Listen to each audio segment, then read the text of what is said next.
সবক হচ্ছে সালাম, দুরূদ শরীফ, বসার আদব, ডান বাম। আর 2 নাম্বার সবক হচ্ছে 8 ভাগে তারতিব আরবি। যখন আরবি 29টা হরফ পরিপূর্ণ শেষ হবে, শেষ হওয়ার পরে 3 নাম্বার সবক পড়াইবেন তমিজের হরফ। এভাবে 12টা হরফ লিখবেন বোর্ডে, লেখা বাচ্চাদেরকে পড়াইবেন। বোর্ডে তাকাইছেন?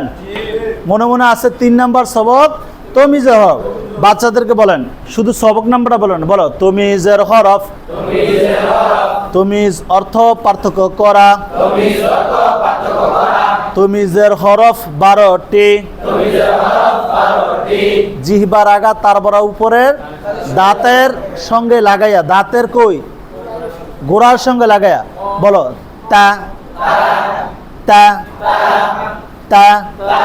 এবার একই মাখরা, জিহ্বার গোড়া উপরে দাঁতের গোড়ার সঙ্গে লাগায়, মোটা হবে, উপরের দিকে যাবে। তো তো তো তো তা তো।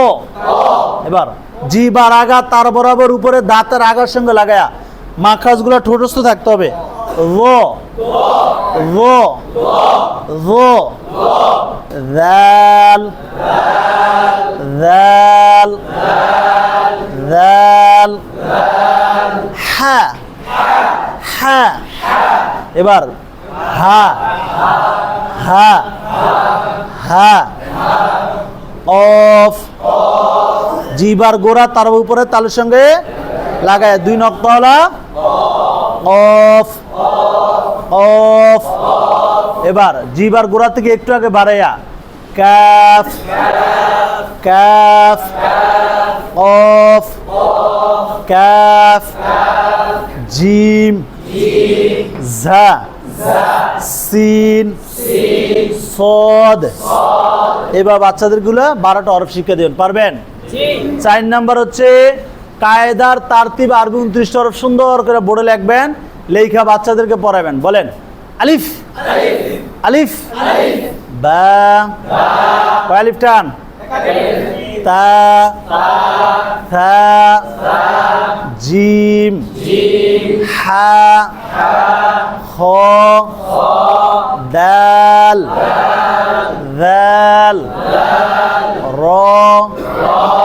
জা সিন শিন صاد ضاد طا ظا عين غين فا قاف كاف لام ميم نون واو ها হামজা ইয়া। পারবেন? কে কে